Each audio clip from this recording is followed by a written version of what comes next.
Amen. Merci, Emma. Bon sabbat à vous tous. Bon sabbat. C'est samedi, on continue sur Zoom et nous avons beaucoup apprécié l'histoire de Alibet. Ça nous rappelle qu'il y a des choses que Dieu a créées pour nous et des choses aussi que nous pouvons profiter pour notre bien-être, n'est-ce pas? Une de ces choses, c'est la neige. Donc, profitez pour faire de l'exercice. Il y a 30 cm, n'est-ce pas, dehors? Donc, merci, et Alibet. Et nous allons faire la prédication de ce matin. Et le titre de la méditation, c'est « En quête du renouveau spirituel ». N'est-ce pas? Et bien sûr, à nos amis qui nous suivent sur notre chaîne YouTube, et bienvenue à vous aussi. Donc, cette semaine, nous avons fait les 10 jours de prière, n'est-ce pas? Nous avons fait les 10 jours de prière et c'était magnifique. À chaque soirée, nous avons eu des méditations, nous avons eu des passages bibliques, nous avons chanté, prié et échangé et c'était une bénédiction.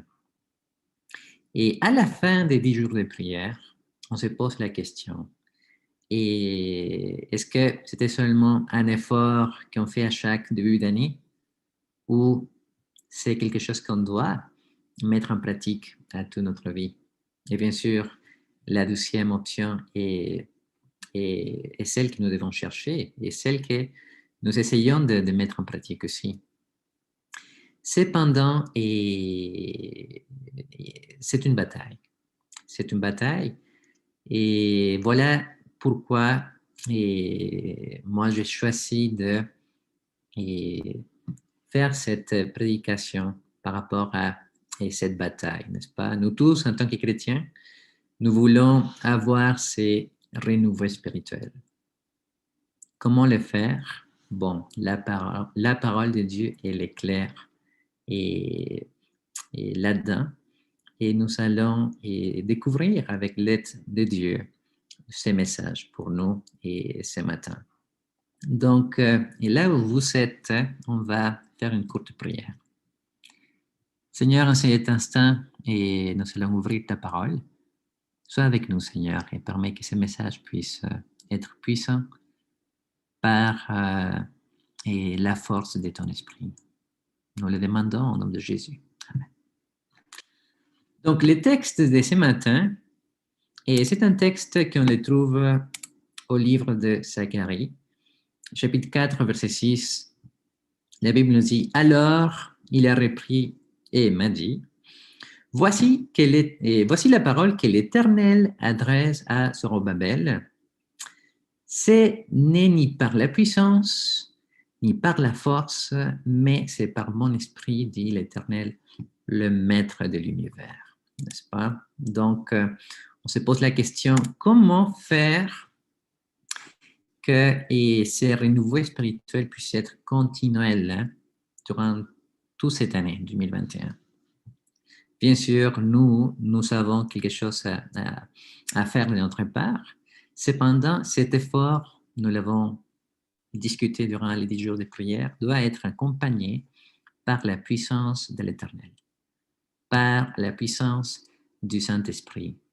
Parce que si le Saint-Esprit n'est pas avec nous, nous n'allons pas vraiment atteindre les objectifs que nous en tant qu'enfants de Dieu, nous voulons avoir dans notre vie, n'est-ce pas?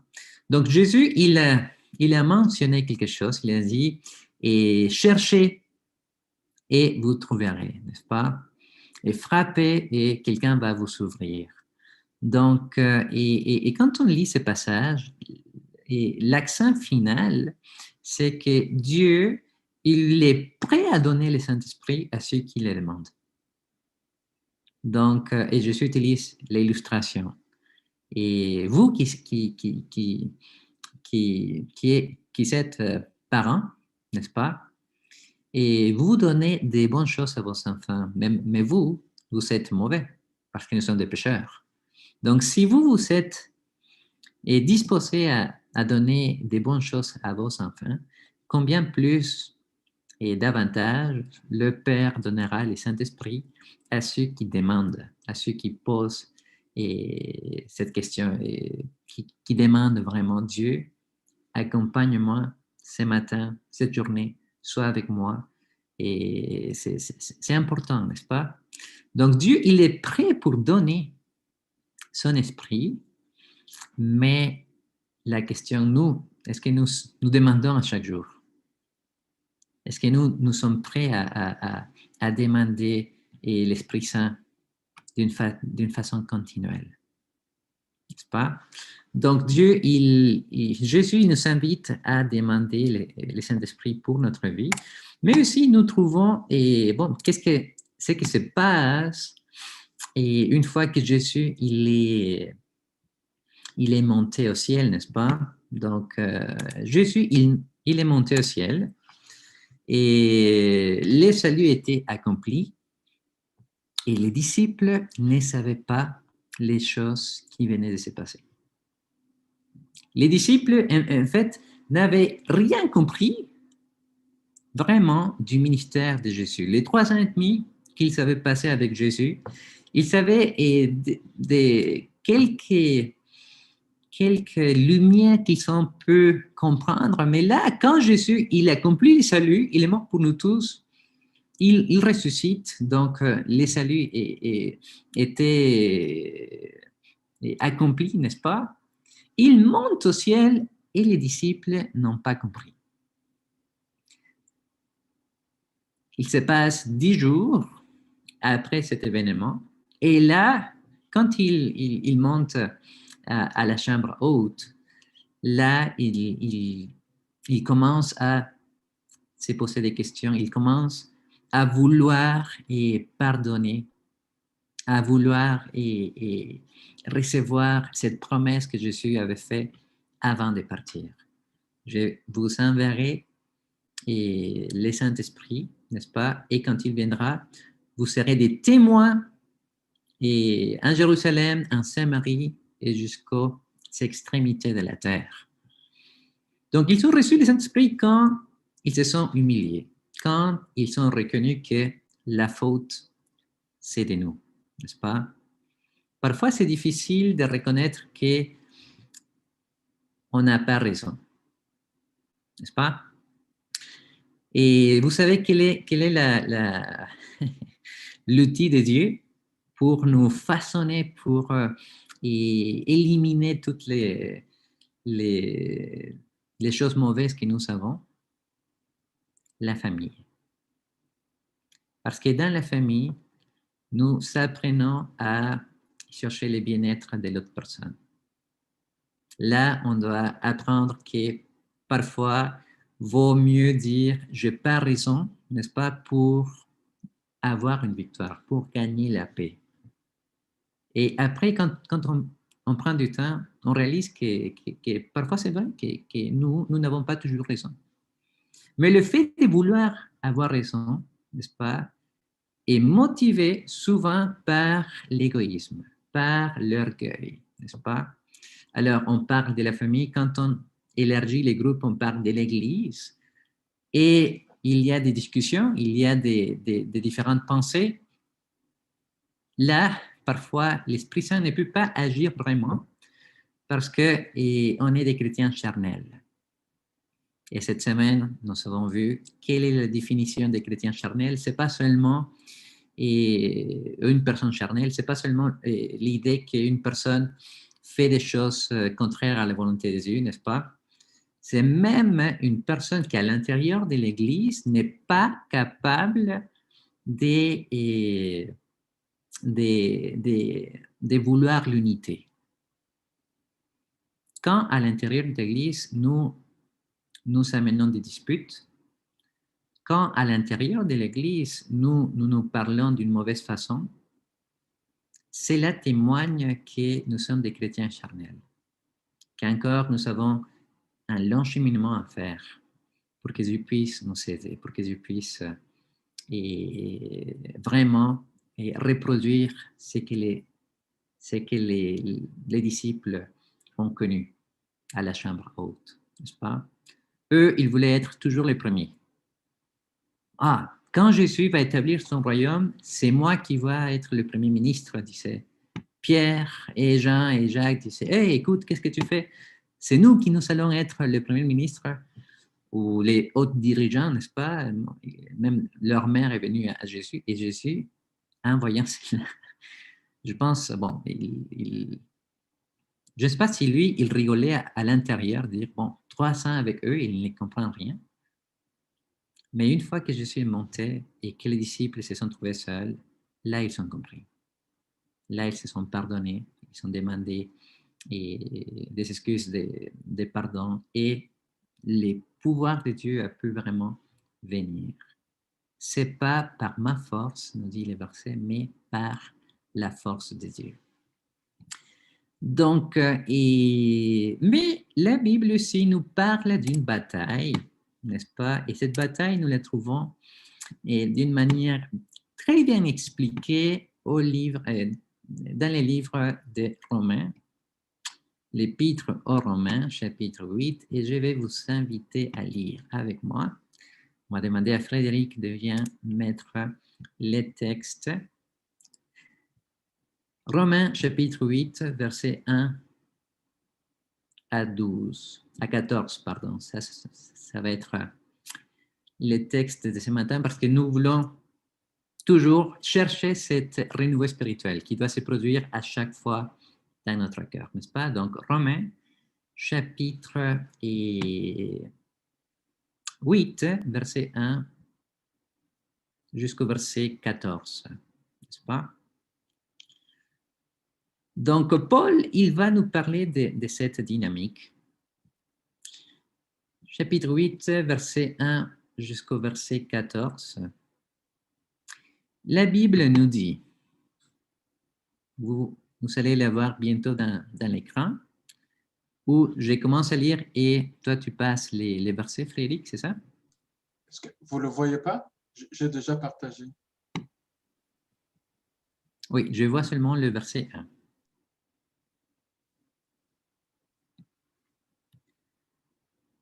Sinon, bon, je lis et Frédéric passe les versets quand ils vont venir.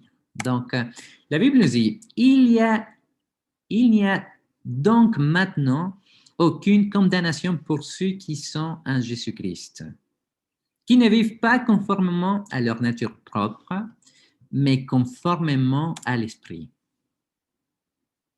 N'est-ce pas? En effet, la loi de l'Esprit qui donne la vie en Jésus-Christ m'a libéré de la loi du péché et de la mort.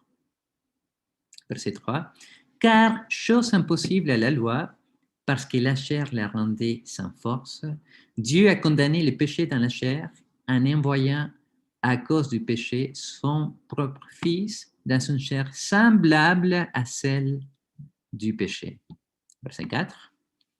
Et c'est là afin que la justice de la loi soit accomplie en nous qui marchons non selon la chair, mais selon l'esprit. Et je vais m'arrêter là-dedans parce que c'est très intéressant ce que Paul nous dit.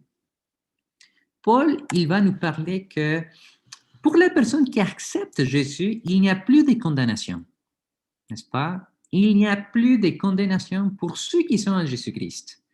Et bon, c'est sûr que cela commence quand une personne donne sa vie à Jésus.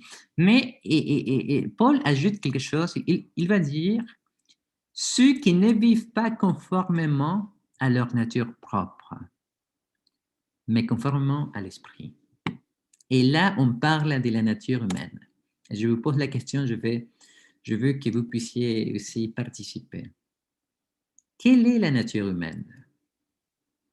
Est-ce que notre nature humaine est belle en soi? Qu'en pensez-vous? Non, elle ne l'est pas. Elle n'est pas. Oui, Parce qu'on est c'est sûr. pécheur. on est des pécheurs. Des exemples. Pourquoi on est des pécheurs? Pourquoi? Parce que cette nature qui est là, à partir du moment qu'Adam et Ève ont péché, tous ses descendants ont cette nature, n'est-ce pas, la nature pécheresse. Quelle est cette nature? Comment on peut l'expliquer? Parce que c'est parce que nous héritons cette nature de nos ancêtres. Voilà, mais s'il y a un mot qui définit cette nature, c'est quel ce mot?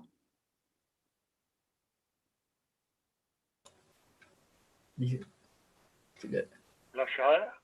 La chair. Le péché. Oui. Plus précis, la chair est tellement... Le péché. Le péché, oui. Égoïste. Plus précis. Non, charnel. Ce qui définit notre nature. Il y a un mot qui définit notre nature et je vous donne une piste. Ça commence avec et le raisin du mot, on les trouve dans la langue grecque. Le sang. Le sang, je pense. C'est pas égoïsme? Égoïsme, voilà. Ce qui définit notre nature humaine, c'est l'égoïsme. Par nature, même sans le savoir, nous allons être égoïstes depuis la naissance, n'est-ce pas? Et du moment qu'on commence à nous développer, et l'égoïsme est toujours là, n'est-ce pas? Et là, et quand nous voyons que nous sommes égoïstes, nous voyons que c'est la racine de tous les problèmes du monde. Dans l'économie, dans la politique, dans la famille, n'est-ce pas? Dans la société, l'égoïsme est la racine de tous nos problèmes. Et c'est ça qui définit notre nature humaine. Donc, parce que la nature humaine ne veut pas suivre la volonté des dieux. Et moi, je ne veux pas faire la volonté des dieux. Moi, je veux faire ma volonté. Ça, c'est la nature humaine. Donc, nous revenons au texte de Paul, parce qu'il nous explique qu'une fois que nous avons accepté Jésus-Christ, notre vie, il n'y a pas de condamnation. La condamnation éternelle, n'est-ce pas? Le salaire du péché, c'est la mort. Une fois que nous acceptons Jésus-Christ, plus de condamnation. Il ajoute, pour ceux qui vivent conformément à leur... pour ceux qui ne vivent pas conformément à leur nature propre, mais conformément à l'esprit.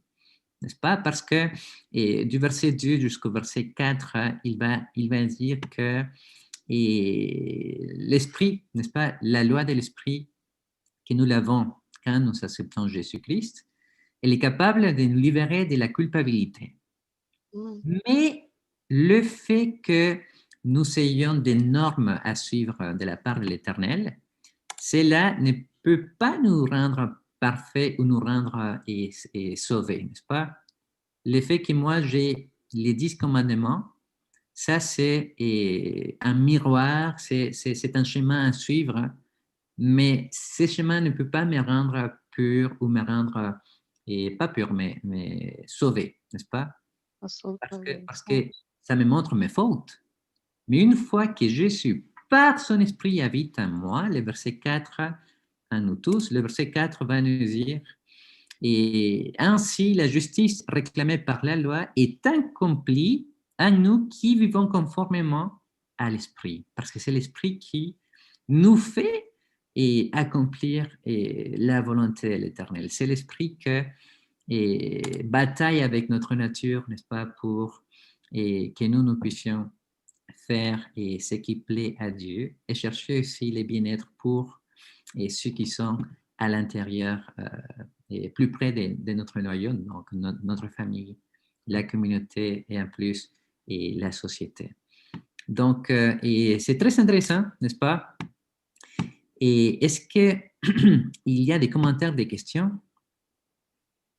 Comment nous pouvons expliquer les deux natures?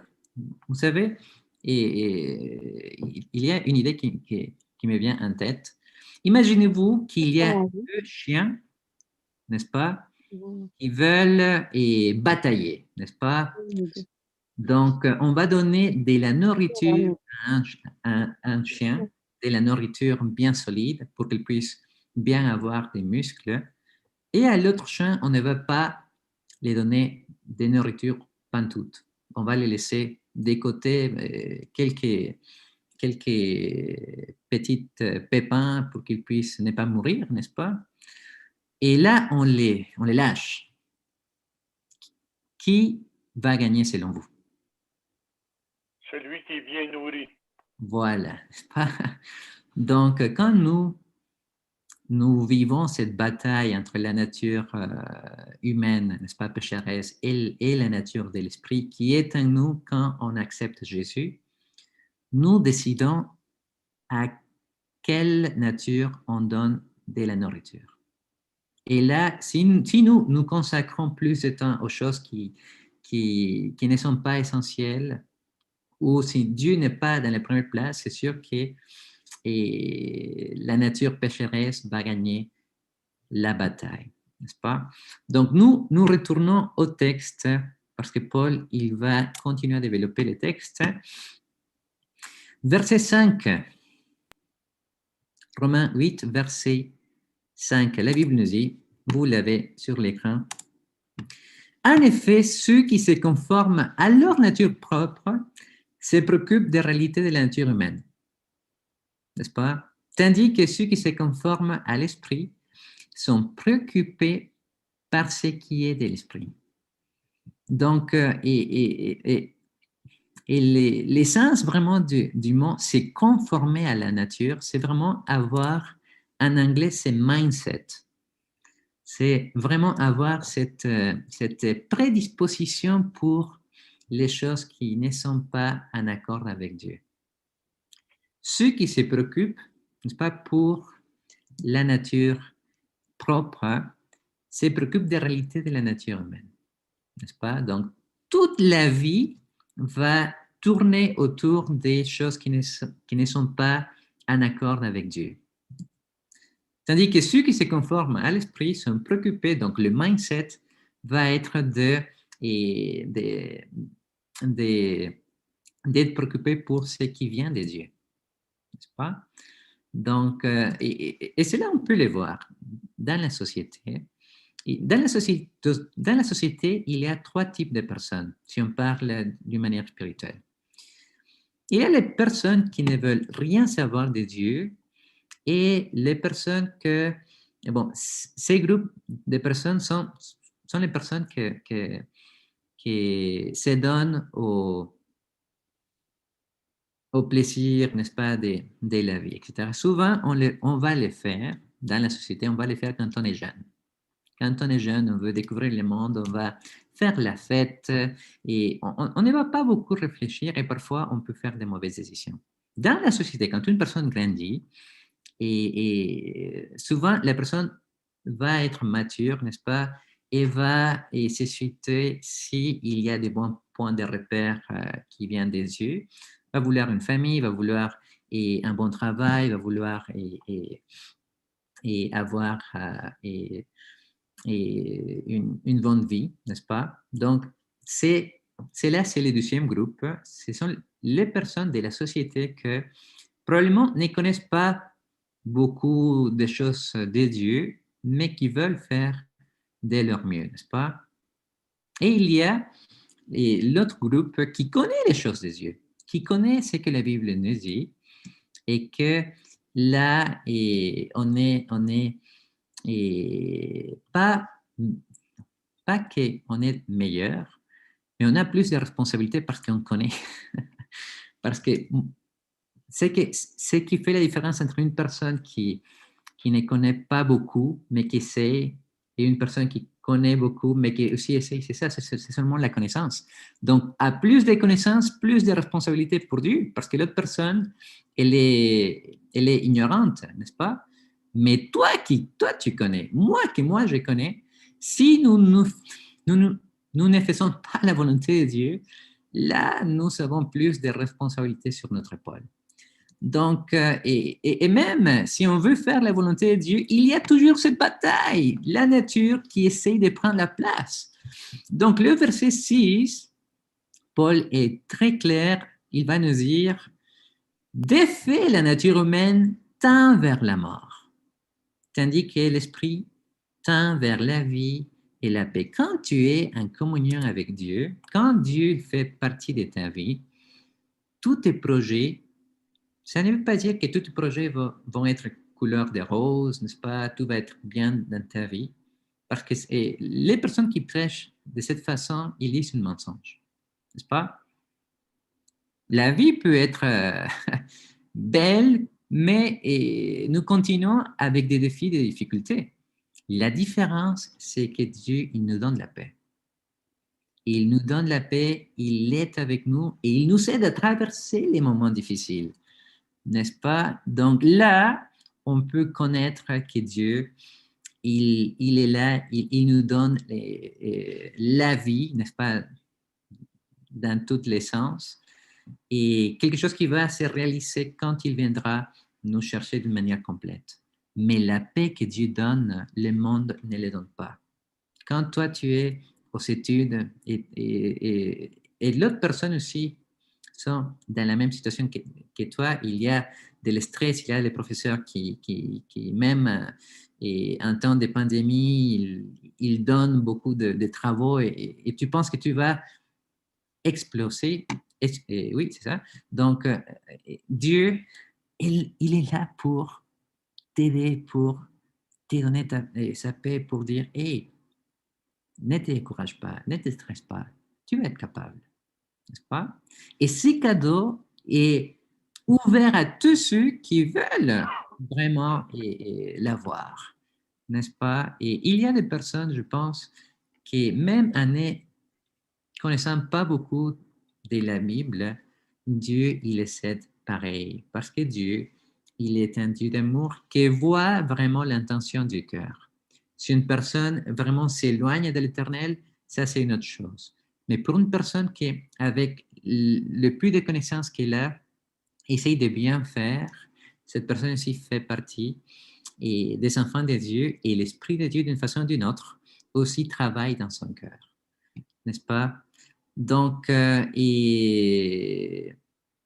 c'est un petit peu ce que Paul va nous dire. On va aller au verset 9, hein, parce qu'il va continuer à développer les sujets. Quant à vous, vous n'êtes pas animés par votre nature propre, mais par l'Esprit. Si du moins l'Esprit de Dieu habite en vous. N'est-ce pas?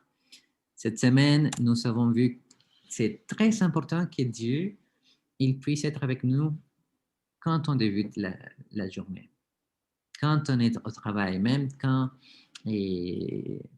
on va se coucher. On doit être en constante communication avec lui parce que c'est ça qui va nous permettre de vivre dans l'esprit, d'avoir ce renouveau spirituel. Donc, si quelqu'un n'a pas l'esprit de Christ, il ne lui appartient pas. C'est fort quand même. Si quelqu'un n'a pas l'esprit de Christ, cette personne n'appartient pas à Dieu. Donc, et c'est une chose que ça nous fait penser. N'est-ce pas? Donc, comment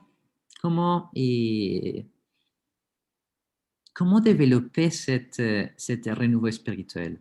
Il y avait, vous savez, pour être avec Dieu, il faut que nous soyons capables de revenir à lui par notre propre désir, n'est-ce pas? Bon, on l'a fait quand on l'a accepté, mais quoi de chaque matin, chaque soir, chaque après-midi?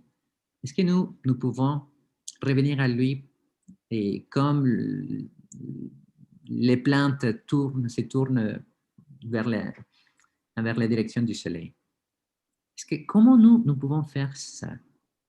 Et la réponse, pour vous donner la réponse, je vais vous raconter une histoire. Et il y avait quelqu'un qui était vendu comme esclave. Une personne est dans 5 coins du monde. Et le maître qui l'achetait, il avait acheté, il avait mis dans son truck et il conduisait vers sa ferme. Et quand cette personne lui a rencontré le monsieur qui a payé pour lui, cette personne a dit, écoutez monsieur, moi je ne vais pas vous suivre. Moi je ne vais pas faire ce que vous voulez faire parce que moi je ne suis plus votre esclave. Vous savez payer, vous savez dépenser votre argent, oui, oui, c'est ça, mais moi je ne suis pas votre esclave. Donc le monsieur n'a rien dit, seulement a conduit. Ils se sont arrêtés pour mettre de l'essence. Et là, cette personne a profité encore pour dire, et ce qu'il pensait au monsieur, il a dit, Seigneur, monsieur, moi, je ne suis pas votre esclave. Je ne serai pas jamais votre esclave. Moi, je suis une personne libre et vous savez dépenser votre argent. C'est votre problème. Moi, je vais m'enfuir. Moi, je suis libre. N'est-ce pas? Donc, lui, il n'a rien dit. Il a rempli les contenants d'essence. La voiture a démarré et ils sont partis. Et là, ils se sont arrêtés pour acheter des choses et la même chose. Et le monsieur a profité pour dire au maître, écoutez, moi, je ne suis pas votre esclave. Moi, je suis libre. Vous savez dépasser votre argent. C'est votre problème. Moi, je ne suis pas votre esclave. Que cela soit clair. Là, il démarre la voiture, il s'arrive chez eux, n'est-ce pas? Et les champs étaient tellement plats avec une belle verdure. Et là, lui, il s'élève du siège, il prend les clés, il ouvre les chaînes de la personne, il ouvre les chaînes du pied de la personne. Et là, ce monsieur-là dit, voici, tu es libre. Donc, en regardant cet acte d'amour, cette personne a dit, écoutez, monsieur, moi, je vous avais dit que moi, je ne suis pas votre esclave, mais maintenant, je vais vous servir parce que j'ai de l'amour pour vous. C'est un acte tellement grand de me donner la liberté que moi, je vais vous servir parce que je vous aime. N'est-ce pas? Et cette histoire c'est vraiment une illustration de ce qui se passe avec Dieu. N'est-ce pas? Nous tous, nous sommes des esclaves. Esclaves du péché, esclaves de l'égoïsme. Nous tous, nous sommes des esclaves. Mais Dieu, il est venu vraiment pour nous libérer de la chaîne du péché, de la chaîne de la mort, de la chaîne de l'égoïsme. Il est là, comme ce monsieur, il prend les clés, il ouvre les chaînes des mains, des pieds, il nous dit, voici, tu es libre. Tu es libre. Et là, quand nous trouvons cette liberté, nous ne faisons pas ce que la société dit de faire. Si tu es libre, tu fais ce que tu veux et ça devient libertinage, n'est-ce pas? Quand on est libre, il y a une responsabilité, n'est-ce pas? Donc Dieu, il nous dit, tu es libre. Et là, quand on comprend que Dieu, il a donné sa vie pour moi, pour toi, quand on comprend que Dieu, c'est lui qui a créé tout l'univers, est venu sur la terre, il s'est fait un bébé, n'est-ce pas? Il est venu avec une nature semblable à celle du péché, n'est-ce pas? Donc, toute la dégénérescence physique, Dieu, il avait, Jésus, il avait. Cependant, là où Adam, il avait tombé, Jésus, il est venu et il a vécu d'une manière parfaite. Et parce que sa vie était parfaite, il est mort pour nous. Il a donné sa vie en sacrifice parce qu'il voulait que toi et moi, nous puissions avoir une opportunité de liberté. Et là, quand il obtient cette salut, il vient et nous dit, écoute, tu es libre. Et si nous réalisons que ça, c'est vraiment quelque chose qui surpasse notre compréhension, et si nous sommes capables de découvrir ce Dieu d'amour, pas ce Dieu qui est théorique, n'est-ce pas? Quand on est capable de découvrir que Dieu, il t'aime, il chemine avec toi, il t'amène vers la perfection si l'Esprit de Dieu habite en toi, là, c'est quelque chose de magnifique qui peut changer notre décision de notre cœur. Si avant, on était comme, moi, je ne veux pas suivre Dieu, je ne veux pas faire sa volonté, quand on comprend vraiment que lui, il nous a donné la liberté, la seule réponse naturelle, c'est dire, Seigneur, c'est vrai que moi, je t'avais dit quand j'étais plus jeune que moi, je ne voulais rien savoir de toi, mais en comprenant ton sacrifice, en comprenant ton amour, ce que toi, tu as fait pour moi sur la croix, moi, je veux te servir. Moi, je veux te suivre parce que tu es la personne qui m'a tout donné dans la vie et dans l'avenir, n'est-ce pas? Donc, le verset 10 nous dit, si Christ est en vous, votre cœur, il est vrai, est mort à cause du péché, mais votre esprit est vie à cause de la justice.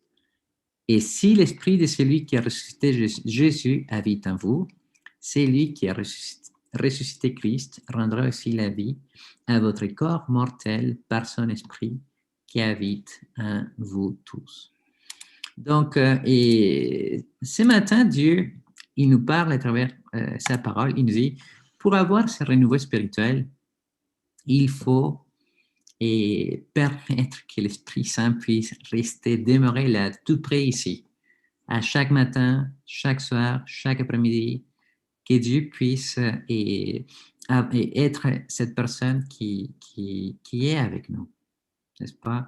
Cette personne qui nous aide à continuer à continuer la marche. Si on tombe, on s'élève.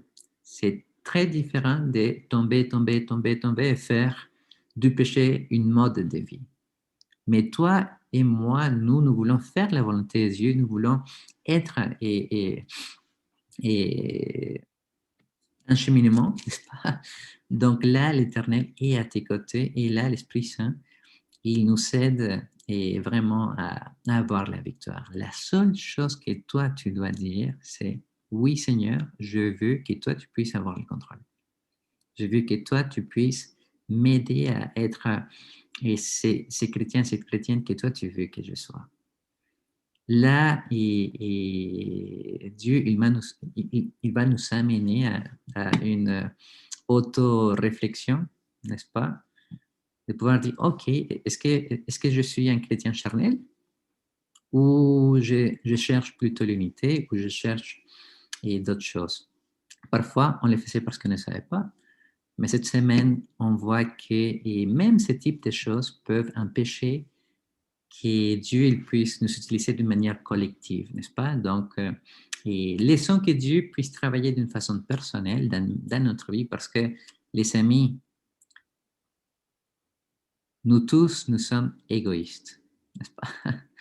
Mais par la puissance de l'Éternel, on peut apprendre à être des personnes qui cherchent le bien-être des autres. Donc, et si on met l'autre dans la première place, on vit comme les personnes vivent au ciel. On se prépare déjà pour la société du ciel. Mais si on n'est pas capable de faire ça, et on peut laisser un centimètre de place à l'ennemi pour renverser ce que Dieu veut faire avec nous. Donc, soyons les personnes qui reviennent à Dieu d'une manière naturelle parce qu'ils savent, nous savons ce qu'il a fait pour nous. Et là, si ça c'est une habitude, on va avoir ce renouveau spirituel à chaque semaine, à chaque jour, à chaque matin, chaque soirée.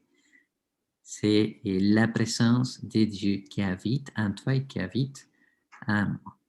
Donc, et que Dieu puisse nous bénir, c'est mon invitation et pour toi et que toi tu puisses être avec Dieu et d'une manière pratique, et que nous tous nous puissions découvrir et c'est Dieu qui est vrai et pas les dieux théoriques, n'est-ce pas? Les dieux qui est avec nous et qui chemine avec nous jusqu'à les jours de son retour. Donc, que Dieu vous bénisse, que Dieu nous bénisse tous. C'est ma prière ce matin. Amen. Amen. Alors qu'on ne soit pas esclave du péché, mais serviteur de Jésus qui est un doux maître et qui nous libère. Chantons ensemble Jésus doux maître.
Prions.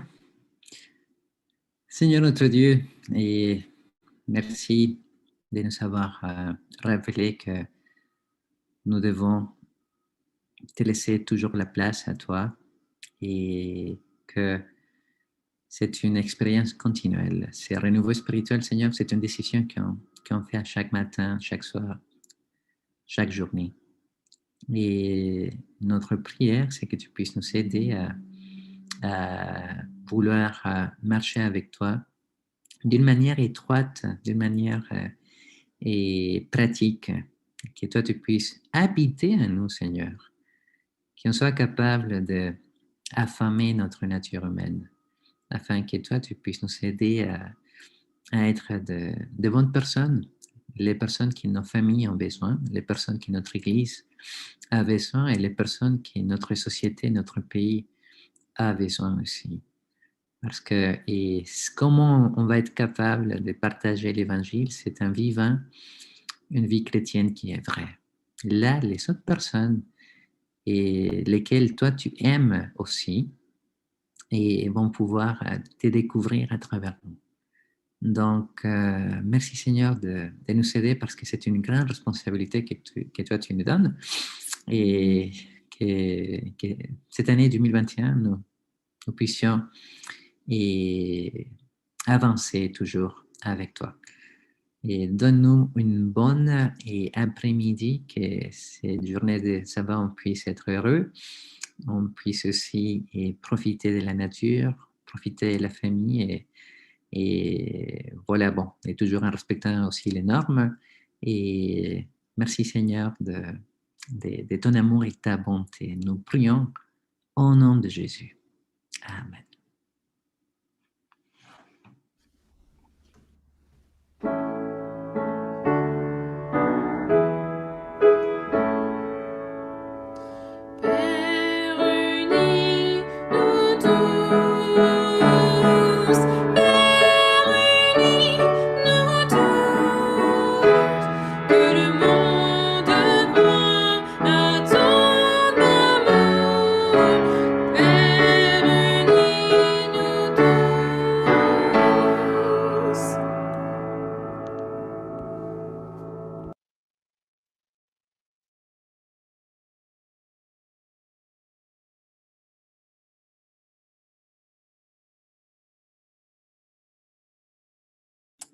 Bon sabbat.